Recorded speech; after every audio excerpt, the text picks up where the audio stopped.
I am unashamed. What about you? This pine pollen is started hitting here in Louisiana. Have you noticed it on your? Yeah, a lot of it. Well, the problem is people like me. I am an allergy sufferer. We talked about suffering in the last podcast. Yep. I've had it my whole life. I guess I get it from mom because you don't really have the issue, right? None at all. So it's brutal year round because we live in a place really not fit for human habitation. It's a place of extremes. It's a place of extremes. Water, There's a lot pollen, of stuff here that will hurt you. Weather, that critters. desires to hurt you. And then you got a guy like me. I should be living in Arizona or somewhere where the air, Colorado or something probably. But, we're from here. We're tough. We just kind of deal with it. So I had to stop by on the way out here this morning. We were a little late getting started because I had to get 2 shots in the buttocks. It's about twice a year. It gets so bad just with headaches that I have to go get like a Resegregate shot and some steroids. So I'm feeling a lot better sitting here. But I woke up this morning, my eyes just red, Yeah. It's rough. So last night I experienced something I've never experienced. So at Whites Ferry Road, we pre-screened a movie that's releasing next week. And it's called Roe versus Wade. And so it's about what happened, the whole Supreme Court trial, the whole deal. It's got some really big name actors in it, so it's well. So we were pre-screening that because Lisa and I were heavily involved in the pro-life movement. And but what was ironic about it, so I was kind of hosting it. We had people come in from the community, a lot of people from our church. I had about 200 people in the fellowship center to watch the movie. And now, we got these new digital screens, so it looks they're really amazing. It looks really great. So, but the thing about what's different about this is I'm in the movie. This is your one. This was the one I talked about a long time ago. Finally, it took a long time. You're like, you don't last long, right? Well, I just have 2. Well, don't ruin it. No. Spoiler alert, Al. It's okay. I have 2 scenes in the movie. So I play the attorney who connected Norma McCorvey, who was the Jane Roe in the Roe versus Wade. I connected her with Planned Parenthood. And the movie is really amazing because it just gives you the behind the scenes on what happened with that whole thing. What amazed me was I got thinking about, this is a Supreme Court decision that in our lifetime is the one that has the biggest one that's affected our culture. I mean, that's pretty fair to say, right? I mean, so terrible decision. Here's what's amazing about it. Because of obviously who controls media and all that, you realize there's never been a movie made about the Supreme Court decision? I didn't know that. Never. There's been one miniseries because I researched it when I was going to be in this movie because I wanted to make sure, that it was something on the right side of things. Yeah, I want to make sure it was something I want to put my name in. Yeah, I've had so many contacts post our little duck show about, because I want to be in a Western, which I'm still waiting. I had one come up, and I was like, I don't care if I die in the first 5 minutes. Right. I just want to come riding up on the horse and say, howdy. But or whatever, But most of the ones I've gotten are just, I just can't do this, Right. Well, so in this one, my scene. So I had 2 scenes that I filmed, and one's about in the middle of the movie, and so that was in there. I was kind of worried because I thought, a movie's made where they cut scenes all the time if it doesn't quite fit. So I said, I've told the whole church and all these people I'm in this movie, and we watch it, and I'm not in it. I mean, it was a possibility because I'd never seen the film. So I'm in my talking part, my lines. That's in there because he's kind of they're describing. They're basically getting together and figuring out how they're going to hoodwink this pregnant woman, which is what they did. And did you practice your lines? Yeah, I did. Carly went with me, and she was my little acting coach. Did you put it in your own words, or did you? No, you gotta because that's the difference. Yeah. I'm pretty good at just ad lib, and that's what we did on Duck Dynasty. But when you've got to everybody's marking off of you doing it right, and these are professional people. Yeah, I'm just Al, So I was super intimidated about even doing the scene because you got to become the person. Well, I stretched myself as an actor, Jace, because playing this attorney. So I filmed that scene, and then the other scene I filmed, which was a couple of weeks after, this guy, he gets murdered. This attorney executed actually, and so they wanted to film that. someone killed him. Someone killed him. Did they find out who? They still don't know. There's a man in prison for doing it, but they still don't know the motive at all. Look, and the attorney that I played was a homosexual. So the story is some kind of lover's tryst, but who ever heard of a lover's tryst when somebody marches somebody out on a field and shoots him 3 times in the back? So I don't know about that. But anyway, it's still controversial is what happened to it. So we filmed that scene, but instead of getting shot in the back, for dramatic effect, they shot me in the front. So they call it, in the movie business, they call it getting squibbed. Oh, you died in the... Oh, yeah. Did you have, like, exploding blood? Yeah, so there's a guy just off camera. I was wondering how they did that. He's got the remote control, and in my shirt, they put this packets of blood, or what looks like is this rated R? I don't even know. Oh. It may be. It's a rough movie to watch because it's about abortion. Chest is exploding. Yeah, but I'll get to that in a minute. So anyway, the guy comes up and he marches me out there, and I get down on my knees, and then he's got a gun and he's just pow pow. He shoots me twice. When that guy hits the thing, because you only had 2 shots at this, they had 2 blood packs, so something screws up. Is there a budget issue or something? Well, yeah, this is probably on this thing is not a multi, but it's a I think this was a $6 million production. But anyway, bam, bam. And then we talked about how do you what would happen. I'm down on my knees because they wanted me. You just should have sold out and just face planted. Well, I did. And so, because they would say go back, but I said, well, I'm on my knees. You really wouldn't go back, would you? So we had this little discussion about what to do. So I basically anyway, but that didn't make the movie. And so. Oh, it didn't? No, I was super disappointed. So, because I had told the church, I'm going to get shot in the movie, and then it never happened. And so I thought, well, all right. So I got up afterwards and I kind of closed this out, and I said, I didn't get shot. So I wonder if you could get that footage for your own personal. He sent it to me. Yeah. Oh, really? So I got on the phone last night. Well, actually I tweeted something about the movie, and then Nick, who's the director and the star of the movie, who worked on Torchbearer with us, we met him. That's how I got to know him. And he texted me. He said, "Hey, are you at the premiere?" And I was like, "Yeah." And he's like, "Well, I'm there." And I was like, "You're at my church?" And he was like, "Oh, I'm in Covington, Louisiana." They had one in Covington, and so he was there. So anyway, he said, "Man, your death scene," he called it his Oliver Stone moment, because he said it looks really cool. And he said, "I had to cut it because they test these movies to audiences, and because the guy's only in one scene, like." Even with narration, they were like, "Who is it? Like, why did he get killed?" It was confusing. So he had to cut it. He said, but it was, it just may have been a nice way. You should have just got shot, and you just should have started running. Like, I refuse to die. Then I mean, I was like, I should have had more. I should have sold out more on but anyway, it didn't make the movie. But so he said, "Do you want to see it?" And so he's sending it to me today. So we will get to look at it anyway. That's must. But it was a great experience. Just and I've been around enough sets because I was doing the show, but it's a little bit different. But John Voight's in it. The whole Supreme Court, the 9 justices.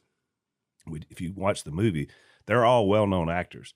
You recognize them, these guys that are there. So they are all in the project, which was really good. It's a pro-life movie. I'll have to check it out. It's really good. So it releases on Good Friday, April 2nd, nationwide. So I don't know, with Corona, I don't know how many theaters it'll be in, all that. I'm sure. But look, the Corona restrictions, I saw somewhere, I've spent a lot of time in waiting rooms and, whatever the news is on, you can't change the channel. But I did see something that it said breaking news. The CDC in some instances have gone from 6 feet to 3 feet.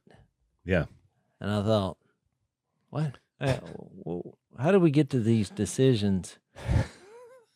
Because none of this is practical. Look, I've been in a hospital for days, and like in the elevator, I was in an elevator that was about 6 by 6. And they have signs everywhere that says keep 6 feet apart. Well, I'm like, I can't make myself any smaller. I'm in the Slim corner. That profile, soldier. People come in and it's like, well, what do we do? Get in your corner. But you're in an elevator, and I mean, 3 feet. I wasn't getting within 3 feet of people before the coronavirus. Because you just didn't want to be that close. Well, it's called a space invader. The coronavirus, I saw it coming And I did exactly what I've always done. Drive to town once a week, come back. They had canceled that. Can't do that anymore. So Who canceled that? the government. Oh. It's the government, boys. You can no longer meet in a group. I said, I feel like I said, well, the text has loomed large when Jesus said, where 2 or 3 of you are gathered in my name, I'll be there. Yep. Yeah. So that's a what good we one. did. I just actually retreated a little further than I'd already retreated. Yeah. But Jase makes a good point. So we're a year into this, and all of a sudden it's like, you know what? We said 6 feet. We really meant 3. Well, yeah, I'm like, follow the science. Are we sitting around having meetings about this over 3 feet? I mean, it's not. I just don't believe. I would say I baptized about 100 people, maybe 150 through that. It's been us. Now those 100 could have given it to you. That's what I'm saying. And look, I've made us. We're within. And you not got only it, are we within 3 feet. Well, I have my hands on the back of their head, and I'm clasping their hands in front, and I push them down in some water, and they come forth, and for some reason, if one of them had it. But Phil, here's the bottom line. There are some things, and this is what the left side of this argument don't understand. We believe there's a God and he's real and he's all powerful, and we'll try to. I think most spiritual people have tried to work as a good American citizen. We live in the world. We've tried to abide by the rules. However, there are a few things that I'm willing to risk my life for. And if I'm going to go to an event where there's 1,000 people who are risking their life, quotation, over hearing Jesus, you know what? I'm there. And that's probably how I got it. That was my mindset. I mean, and I'm going in airplanes, and I'm basically going around because I just feel like I've got to make a spiritual decision here. I'm trying to stay within the parameters, but if someone wants to be baptized, I'm not going to say, "Oh, I would love for to get you to reenact the death, burial, and resurrection, and we go to heaven together." But we got this little rule that I can't get within 3 feet of you. It's gonna be hard to baptize you without getting close. So I heard about. Let's take a break. One of the things that's changed in the business world I've noticed is the LLC. Ever since you've been able to start a business. So now probably all of us at the table, I have at least, I think 3 different businesses that I own. So in the old days, when you started a business, it was just incorporation was all you could do. And so, you wouldn't think about owning multiple businesses, but now because of tax reasons, it becomes an easier way to do it.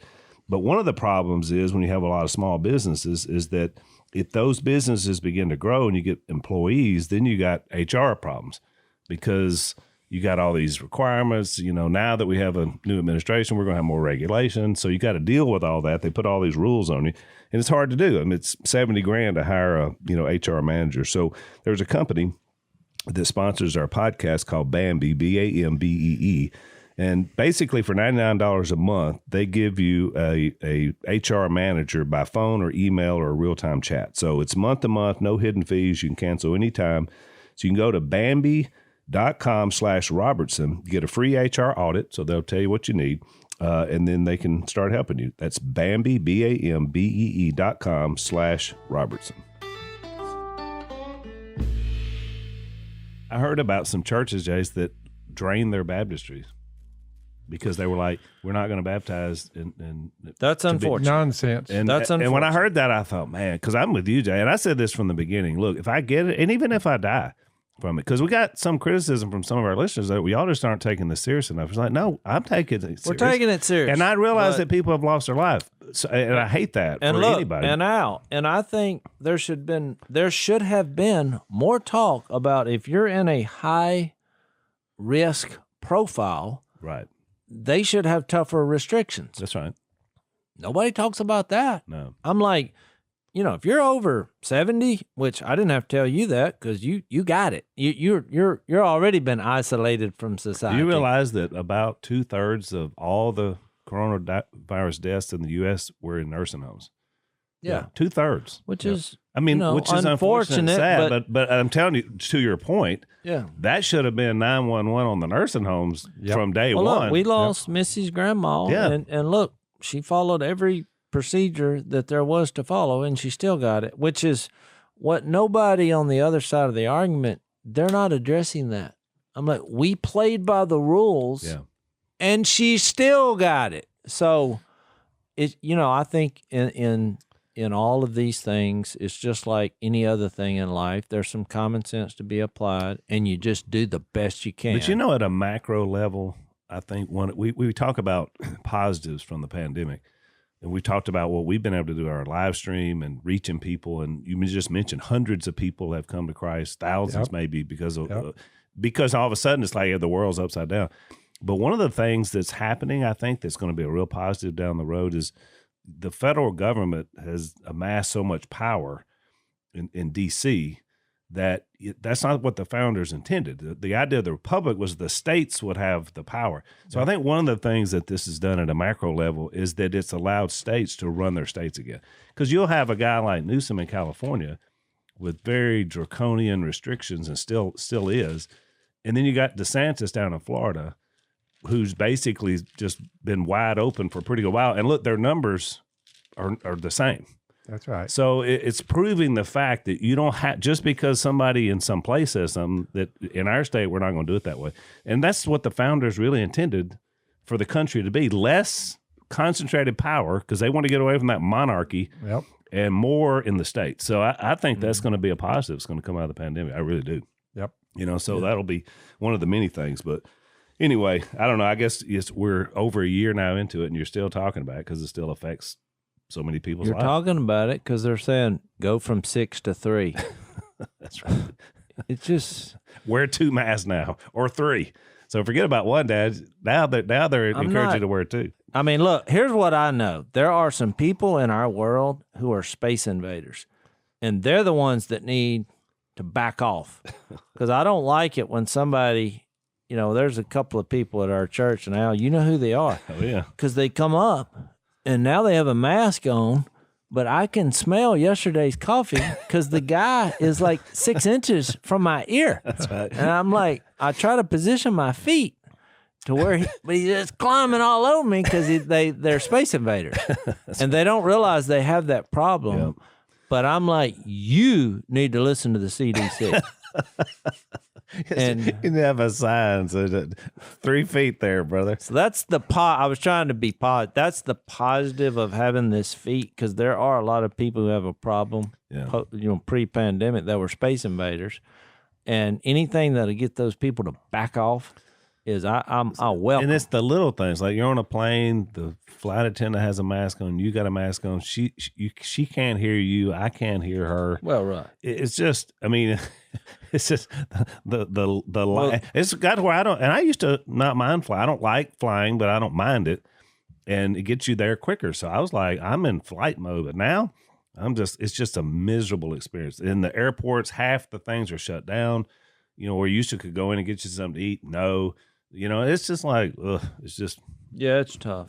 It's made it tough on everybody. It's been tough. Now, hopefully we're coming out now. Well, it was tough in the days of the Roman Empire, too. Acts chapter 12. We've got friction. We have friction. We have friction. They throwing people in prison for talking about Jesus. Sound familiar, Jase? So, Jase, So when you were gone, one of your fill-ins was we had Kellett on, and he had preached Acts 10:11. Y'all, and you and Dad had talked when I dropped out of the podcast a couple of weeks ago. Y'all had talked about Acts 10, which basically brought in the gospel to the Romans, like Dad said, to the Gentiles with Cornelius. And it was interesting what we talked about, Jase, in between, and today we're going to get to 12, was in chapter 11 that the church, the Jerusalem church, they were not happy at all about the news that now the Gentiles were in. That's correct. So when Peter went back, he had to basically retell the whole story and say, "No, boys, this is from the Almighty," because the same thing that happened on the day of Pentecost just happened again. But we talked quite a bit about change and churches, and sometimes how that mindset, you get so locked in because, we're talking about 10 years here, basically, or 8 to 10 years have gone by. And so people already are starting to get rooted in the idea that this is the Jews only thing. And so the Gentiles coming in caused quite a bit of friction. I think the key verse was in chapter 11:17, where Peter, he realized that if God gave them the same gift as he gave us who believed in the Lord, who was I to think that I could oppose God? I mean, I just wish that fundamental principle would catch on today, because now we have broken up every group of people into their own little camp. What went down here in Acts chapter 10 through 12, Al, is the solution to any form of racism. Correct. That's it. What did the orders from headquarters say? Said, you're all one. There's no favoritism between Jew, Gentile, another color, whatever. You're all one. We're all one. We're all one. This solves everything. I like it how they attack it to this day. Right. I like how the Spirit of God is used to bring people under that umbrella. Right. And he did the same thing in 1 Corinthians 12. We've all been given the same Spirit to drink. There's a pretty powerful note that God sent Peter. Yeah. Because Peter, you said, why did he pick him? Because he had leanings toward the old Jewish I'd say a little more than leanings. That's right. Yeah. Because remember when he got the vision, he didn't want to eat the food. Remember when he got into a little bind when Galatians, where Paul called him off on the side? He said, what's this separating over here? And you got your little cadre over here of Jews, but you're not paying any attention to these Gentiles. What are you doing? What's interesting, Dad, that happened on the timeline. That happened after this. Yeah. So it shows you that once you have a tendency, sometimes you tend to want to go back there. And so he was getting pressure from these Jewish Christian brothers to ignore the Gentiles. And Paul called him out on it. This is the council culture at its worst. Here. Oh, exactly. It popped in my head. When we moved out here, I was going into the 3rd grade. So we're talking, 8 years old. My first day of school up here at a school that I grew to love, just out in the middle of the sticks. First day of school, I walk out there, recess. Guy come up, invaded my space, got a little close. I thought he's going, hey, how you doing? You've been having this space invasion problem from the beginning. And about 4 guys lined up behind him in a line. And I thought, what we got going here? And he just reached up and just slapped me across the face. Yeah. It's just exactly like an episode from Matt Dillon. They walk into the bar. There's about one leader with the loudmouth, and about 4 backing him up. Okay, here's what we and Matt Dillon. They ain't called him in yet. They call him in. He puts a bullet in most of them usually, and then the show is over.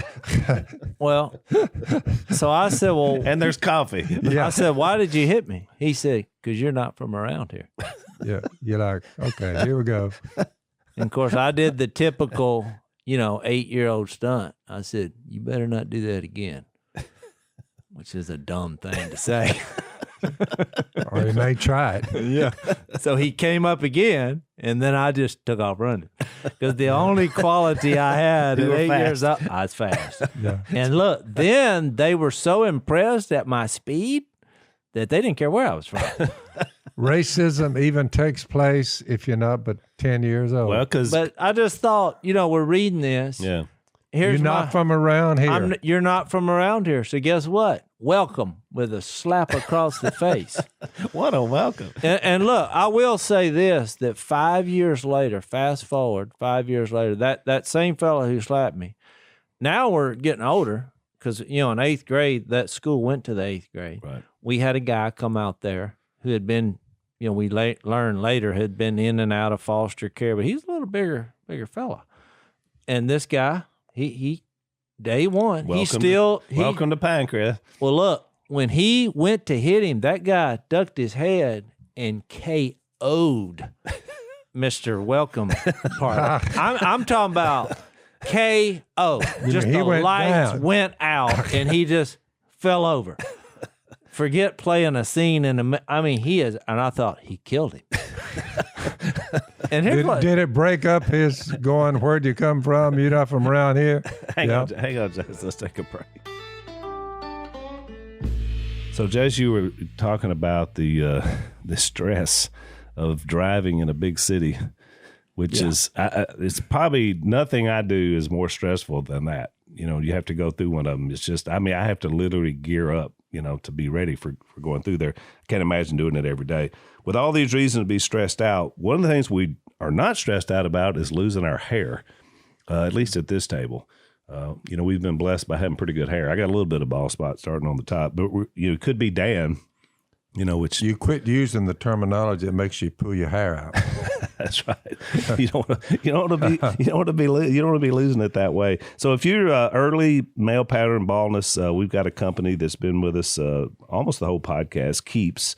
And basically what they do is help you keep your hair. They can't help you grow it back, so you got to get to them pretty quick so they can help you go online, answer some questions. They're going to take pictures and show them. They have a doctor that reviews your information, and then they can get you started. So if you need these guys, it's keeps.com, KEEPS.com/door. You get 50% off your first order for being a listener to Unashamed. Keeps.com/door. And don't stress out about the hair. No, and an ironic, I didn't plan on telling this story. Jase? You know what happened? Dylan rolled in. and so the new kid was Matt Dillon. Yeah. And so look, here's an ironic twist. Years later, we get Missy and I get married. We lived in an apartment for a little while. Our first house that we bought, which wasn't very nice, my next door neighbor was that guy. Well, the same guy. Had he mellowed? He sat in a lawn chair and drank beer all day. And so I thought, you know what? We're adults now. I'm going to have to share Jesus with this fella. And I actually believe in the couple of years that we spent there. You hate to tell a story and say, oh, he came to Jesus, but he really listened. And we had a good relationship, and I poured Jesus in him. Did you ever say, do you remember the time you just slapped me? Well, yeah. I was just wondering if you went there. Did he ever say why he did that? He said he was just a bully. That's just what he did. And then I said, well, I remember that day in 8th grade when the old bully met a bigger guy, a bigger bully. What did he have to say about that? He said, the lights went out. He's like, I woke up thinking, what in the world happened? I was like, oh, he sidestepped and come with a left hook because he was left-handed. See, he didn't realize it. Southpaw. And I said, when he hit you, it looked like every bone in your body broke. Yeah. I said, it was awesome. And you said it right. It's because this kid had to fight for his life. I mean, that's what it was rough. We fought back then. I remember getting in a little gang type fight in about the 8th or 9th grade, and it was all that. It was just whatever was different about other people. Oh, we were all white, but it's just wherever you're from. Yeah. I mean, it's just fighting. And then the other problem was the way they did the school back in our day. Was you went to 8th grade at this one school, then you went to another school in the 9th grade, then you went to another school in the 10th grade. And you know what's crazy? And every time you'd come in, you'd have to do these battles all over again. And look, the people you fought with, they were now your allies when you moved to the... That's why yesterday, out of the group of about 10 or 12 that requested that I baptize them, I said, I preached the gospel to them, make sure they understood they had to put their faith in Jesus and what he's done for them, his death on a cross, his burial, resurrection. I gave them a powerful sermon, and they were from multiple states. 2 of them I noticed when they walked, I was up in the baptistry, and as the men were coming down on one side and the women were coming down from the other side where they get their baptismal clothes on. So a couple of them, I asked them, I said, son, how old are you? I saw one of them, the first one came down. I said, I wasn't checking the age. I just was baptizing as they came forth. So the first one, I said, how old are you, son? He said, 13. And I told the brothers out there, the brothers were seated out there watching the new birth of these people. Right. I said, 13 years old. I said, for you who are saying, well, I don't know, that's pretty young. I said, when he told me he was 13, I reeled back my life when I was 13, and I was kind of like Jase was talking about. I said, I did quite a bit of mischief at 13. I said, I believe I knew what sin was, right and wrong was. I said, so come on in, son. So I baptized him at 13. I said, close enough. It doesn't give an age on when you baptize somebody, but the bottom line was 13, young buck. I said, well, it's pretty obvious at that point when I always take people to Galatians 5:19. What is 13? Eighth grade, ninth in there? Yeah, eighth and ninth grade. Eighth, ninth grade. Yeah. Well, but your little story gives a little momentum. Well, that middle school is about where you start to figure some stuff out. You know what's weird is when I came to the Lord, I was 14, and I always felt God called me to that age group. Because it was so difficult to live for Jesus at that age. You already feel awkward. And I was a late bloomer, so I was so small. And, I came from a pretty rough group of people. By the way, look, I got whipped consistently. I would stand up and fight, but get whooped. So, Al, how do the atheists among us, I love them all, atheists, I don't care, be agnostic, whatever, I love them, pointing to Jesus. But how do you explain that particular human characteristic when children, girls and boys, when they turn about them early teenage years, I always call it, I said, where'd all this hostility come from? Where's all this stuff coming from? It's a good point. What's going on and here? True, if you're what department in salt water put in your conscience right and wrong, and they team up and form little groups, they begin to divide right before your very eyes. Think about it, Al, at a very young age. Right. But Jase made the point a minute ago, unity is a common cause because the same kids that were fighting, you put them in another setting where the other people are after them, and then we're together. That's correct. So, hey, look, the most fights I had with in my life was Willie. I'm talking about physical altar, and it's been well documented. Your own brother. To my own brother. But then you let Jase, we're back to Cain and Abel. Yeah, but you let one thing happen to him. Right. Oh, I was standing beside him. I'm like, no, you can't fight him. That's my job. You can't pick on my brother. Yeah, now if you come at one of us, you come at all of them. But that's what we don't have in our society. Well, as you know, Jase, as a whole, you know, the code back in the days, y'all remember it, no fighting. I said, you have disagreements? Okay. I said, but if it ever turns to blows, that's when I step in and the belt goes on, all involved. Well, I hate to remember tell you. Al, that was the code. I hate no to tell fighting you. in the house. The code was broken. Oh, tell me about it. Because y'all weren't around much. Young lawbreakers, Jase. That's what y'all were, young lawbreakers. Let's take another break. And, but you mentioned that about whether it's atheist, agnostic, not just that, but it's just our culture today, the idea, e pluribus unum, out of many one. The founders had the right idea because, look, everybody's coming here from other countries. Which is on our currency. Yeah, so stuff is all over the place. Yeah. But now, in a weird way, we desegregated our society, which was a good thing, and tried to build this unity. And I read just this week that one of the Ivy League schools are having 7 different graduations. This group, the Asians, black people, white people. They're resegregating or trying to resegregate our society. It's the craziest thing. But it's I've because ever if you seen. don't recognize good and evil, and like you said, and see it for what it is. It's commonsensical. You see a kid, they're struggling with good. But if you're not willing to recognize that and admit it, that this is what happens. You got good and you got evil. Yep. You got things that'll hurt you and you got things that'll help you. But when it's not recognized, when it's not taught or it's not understood, then this is the sort of thing. They have a word for it. They keep bringing up the word, but so far they haven't come up with a solution on bullying. Yeah. Well, if you teach children from the time they're that high to love God and love their neighbor, if you instill that in them, nothing. Or that all people are valuable, all people are created in the image of God. But I don't know if it's just a different mindset, Jase, but just like you said, I was bullied my whole 10th grade year when we got to West Monroe because I was dating this girl that some other guy wanted, and so he had this little band of thugs that every day made my life miserable.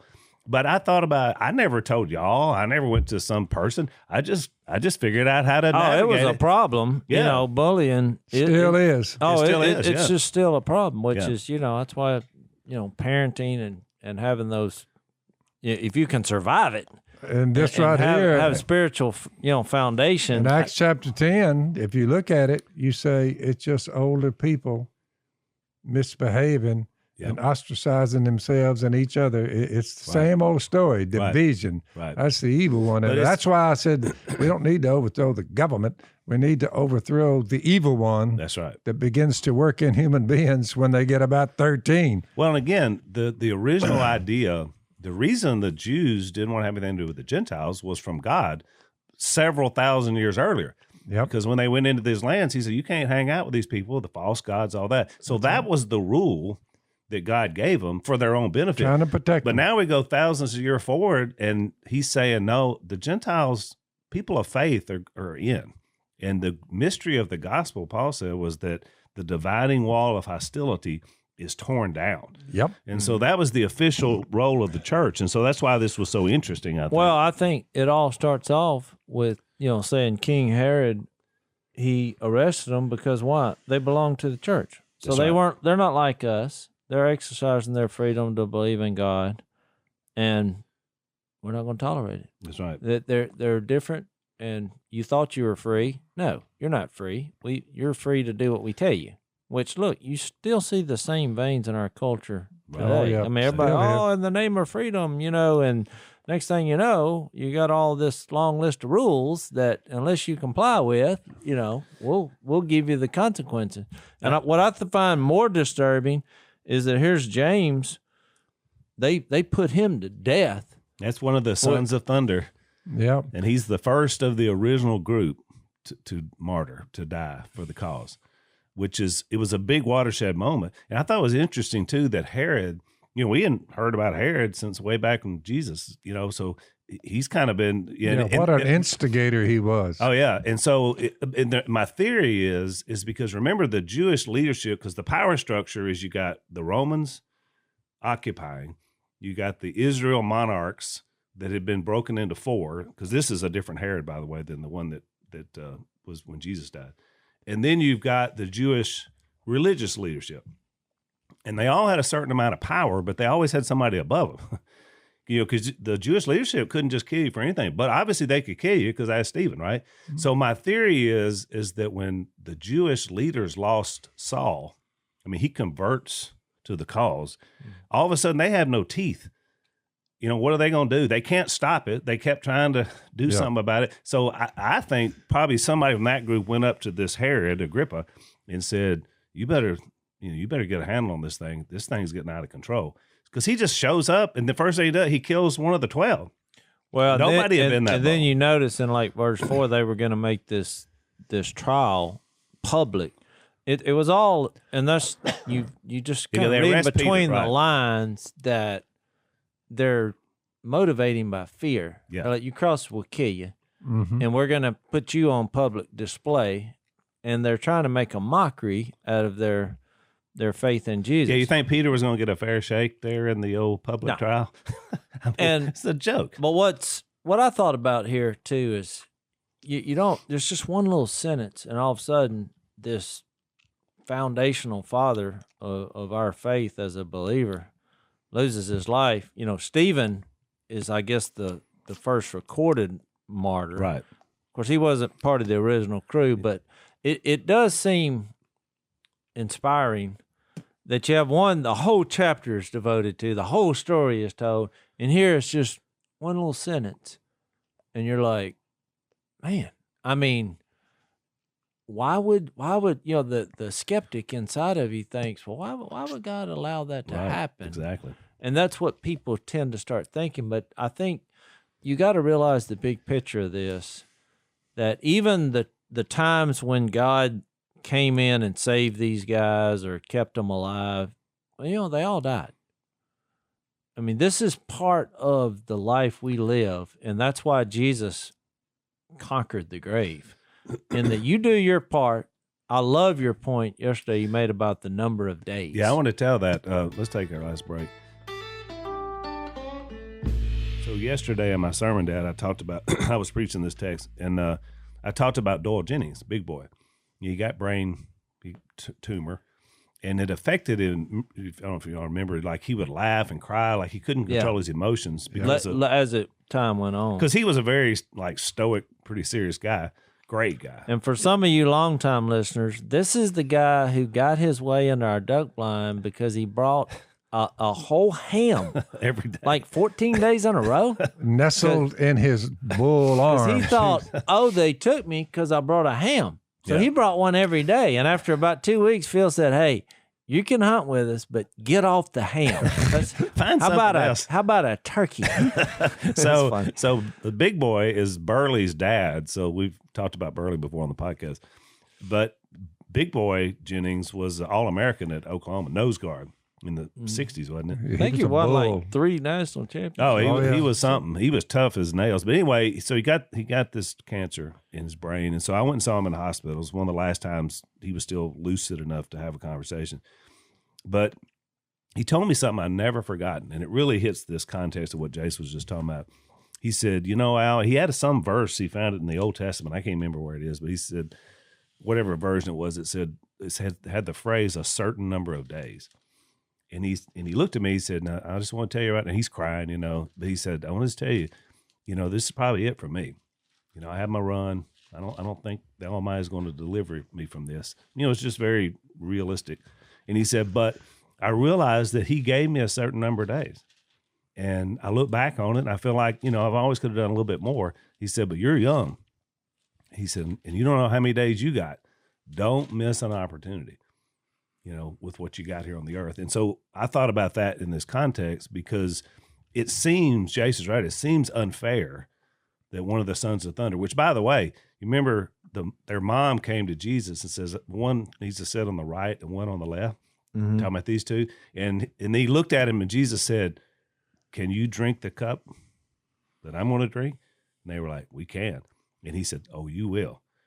And so, that was a little bit of that was a hint right there. And so he was the first one. He had a certain number of days, and then that was it. There's a scripture in the Old Testament all about the days are numbered. And even when he says we're God's created workmanship, he said, and he has the days numbered. Right. I think that's in Psalm 137.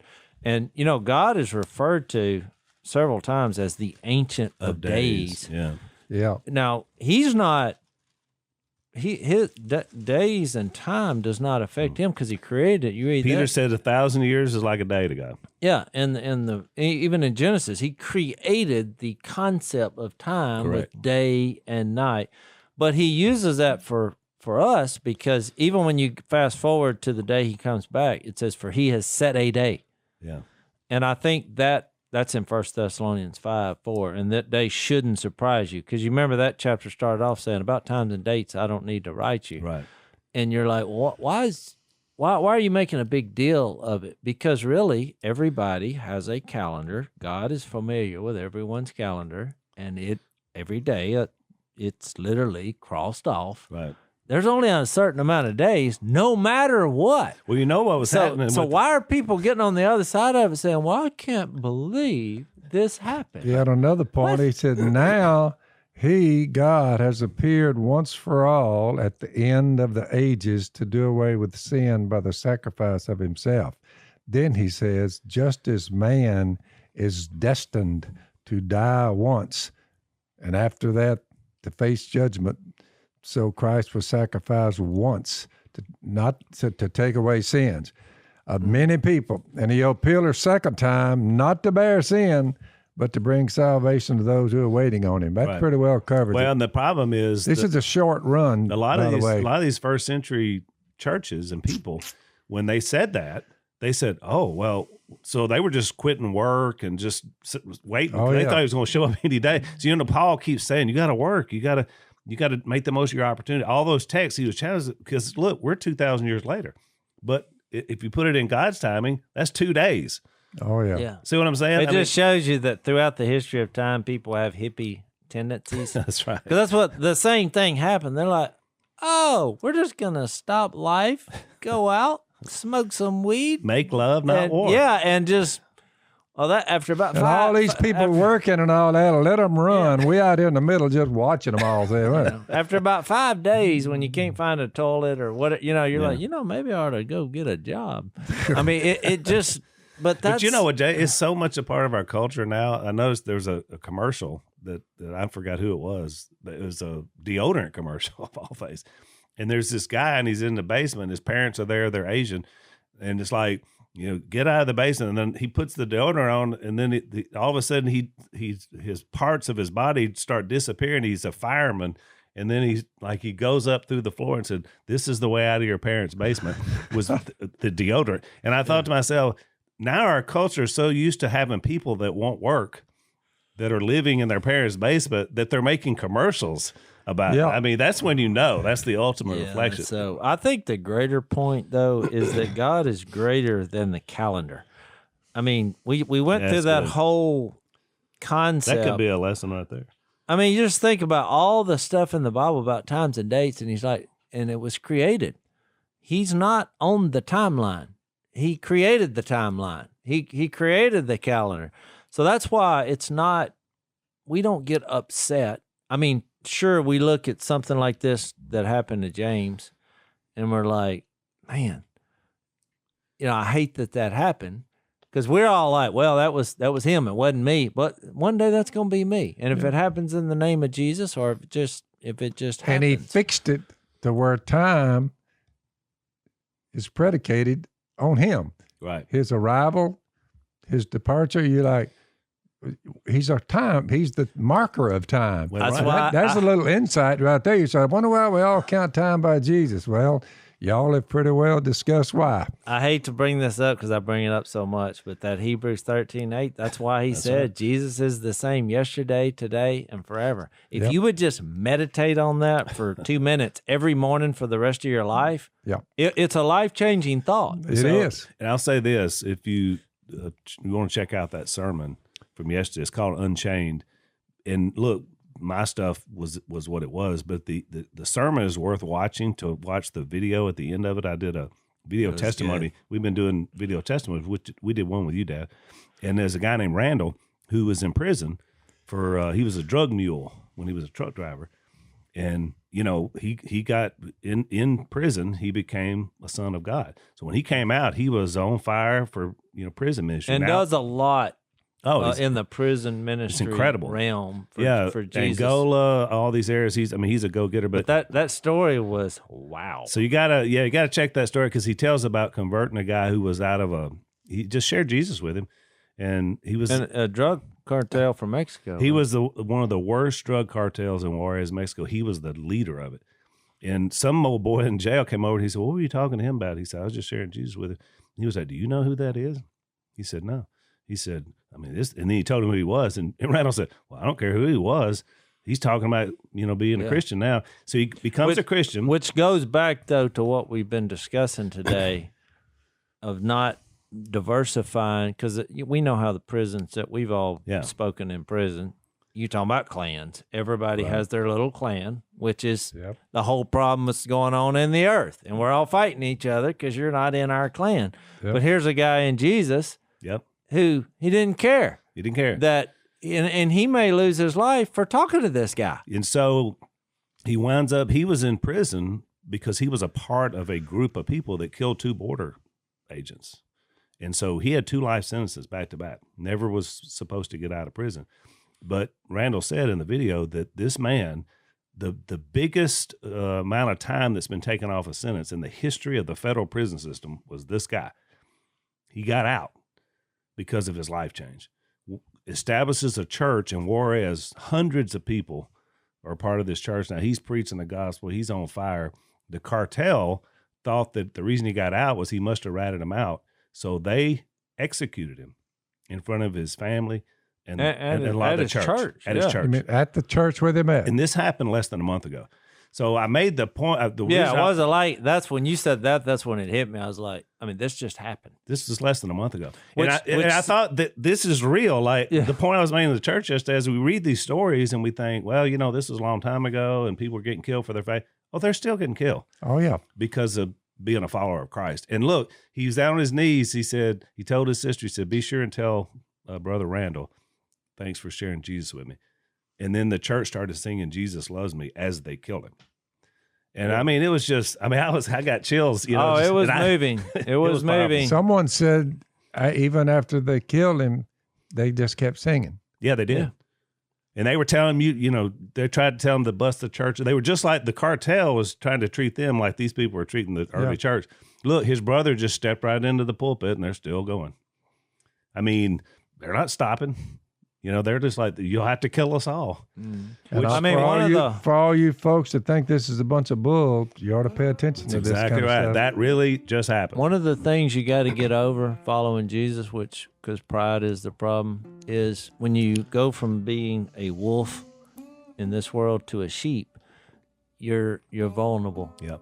And, granted, you're going to die anyway, but a lot of people they view Christians as weak and, because we're sheep considered to be slaughtered. That's what Revelation says. Because our God invented and created the calendar.